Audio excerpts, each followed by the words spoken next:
My name is John Bateman. I'm with the Carnegie Endowment for International Peace, formerly in the U.S. intelligence community in the Pentagon. And I want to talk to you today about whether Russia's cyber operations in Ukraine were actually militarily effective. We already had a great talk about some of the technical pieces of these operations, but what has actually been accomplished in terms of the war as a whole? A lot of people are trying to get after this question, and I have a forthcoming paper that attempts to analyze this. Now, I could spend my entire allotted time talking about all the caveats about our limited data, the conceptual problems. I'm just going to say that this talk is kind of a rough first-order approximation that I think can still be useful.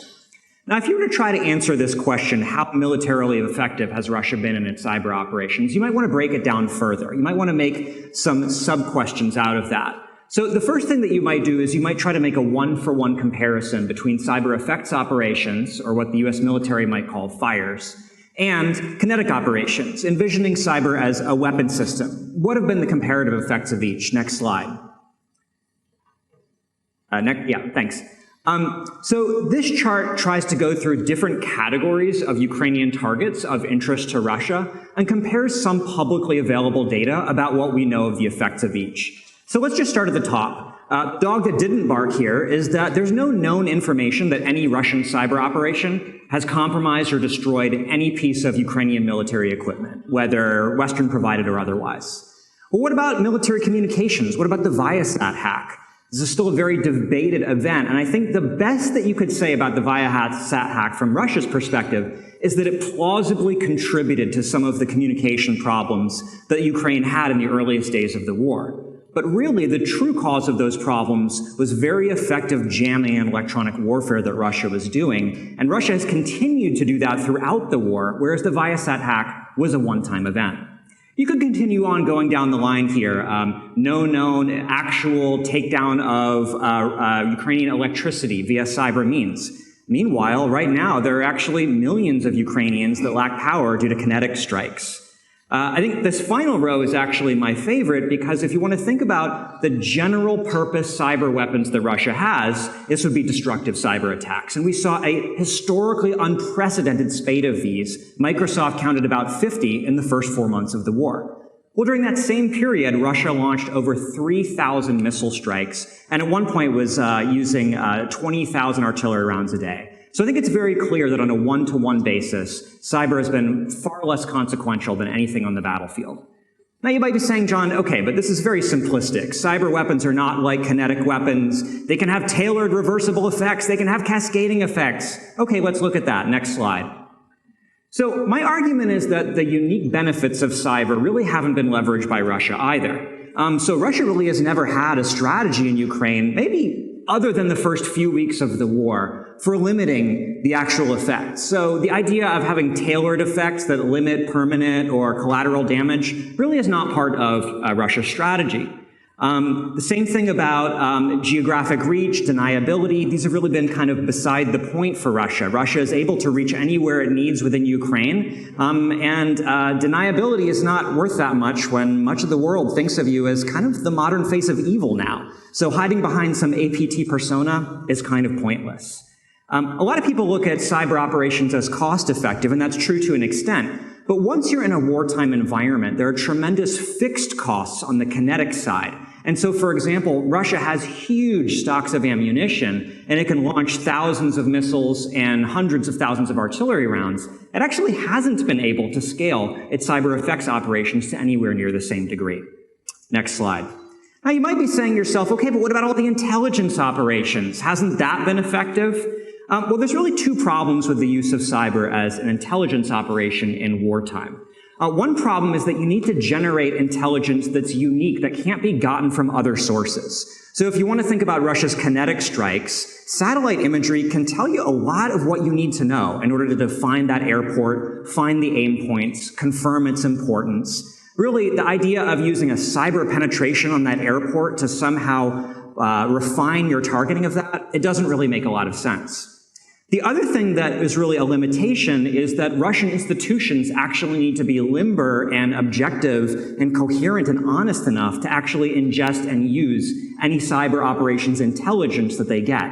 And we've seen throughout the world that, throughout the war that the Russia way of war is very, very crude, very brutal, very violent, very indiscriminate. It's not the type of precision warfare that really benefits from cyber intelligence. So I'm going to hand it over to my colleague Gavin now, who will talk about a few more pieces of this. Yeah, so next slide. And one more slide. So one of the questions we had is, okay, so how would Russia marshal its cyber capabilities towards a military end? Next slide. Let's rewind to 2008. In Moscow, there was a lot of consternation in the aftermath of the Russo-Georgian War about the fact that Georgia proved so resilient to cyber and information operations during the course of that war. And the idea started percolating that we need to somehow consolidate some of our capacities. In 2012, then Deputy Prime Minister Dmitry Rogozin, who oversaw the defense industrial base, raised the idea of a unified command to shape the information environment. Next slide. He beat the drum that social media was a key element of cyber warfare in this new era that we find ourselves. And incidentally, by early 2015, the General Staff 8th Directorate, which is in charge of cryptography and protecting information and communication networks for the military, issued a $26 million tender for network defense services. Next slide. So by the end of 2015, a command called the Information Operations Troops, or the VIO, was stood up. And bear in mind, as Gabby outlined before, information operations in the Russian conception entails both technical and psychological. And its initial focus seems to have been information assurance, but subsequent leaks and then US sanctions later on indicate that they were heavily involved in psychological operations as well. And in fact, the Russian defense minister, in his very limited public commentary about this new unit, mentioned their remit to match or exceed Soviet-era counter-propaganda. Next slide. So recently, we've learned a little bit more about this unit, the VIO. Number one, the GRU unit 54777, which ran the InfoROS and other fake outlets, is subordinate to VIO. We learned that its director was formerly detailed to GRU Unit 26165, otherwise known as Fancy Bear or APT 28, and the deputy director had been made an advisor to the Security Council. Now bear in mind, the Security Council is where some experts such as Irina Borogan and Andrei Soldatov assess that major Russian cyber campaigns are coordinated primarily at that level. Next slide. So what does all of this mean? The core competencies of the VIO, the Information Operations Troops, appear thus far, based on available public information, to be primarily more dedicated to defensive information assurance, psychological operations, but there's precious little to indicate that they're engaged in or have any capability to perform offensive cyber operations. And what this also conjures is a lot of questions about the degree to which the VIO is separate and distinct from the GRU, or whether it is merely an alternative command structure that is called upon during periods of war. As some of these slides noted, they have exercised with the Russian military, in particular in 2016 in the Kavkaz exercises reportedly, but we don't really understand how they operate independently of GRU capacities. And as you'll also note on the US side, up until 2016, we kind of conceptualized Cyber Command's role as primarily a defensive one.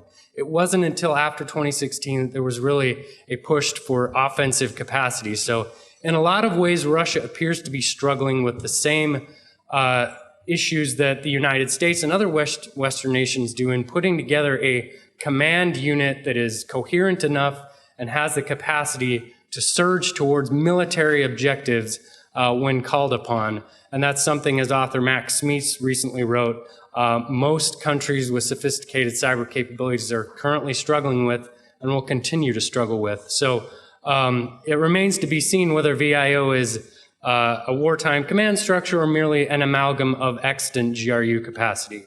But that's an open-ended question for everyone here. We'd certainly be pleased to talk with you more about all of these issues. And with that, that's our time.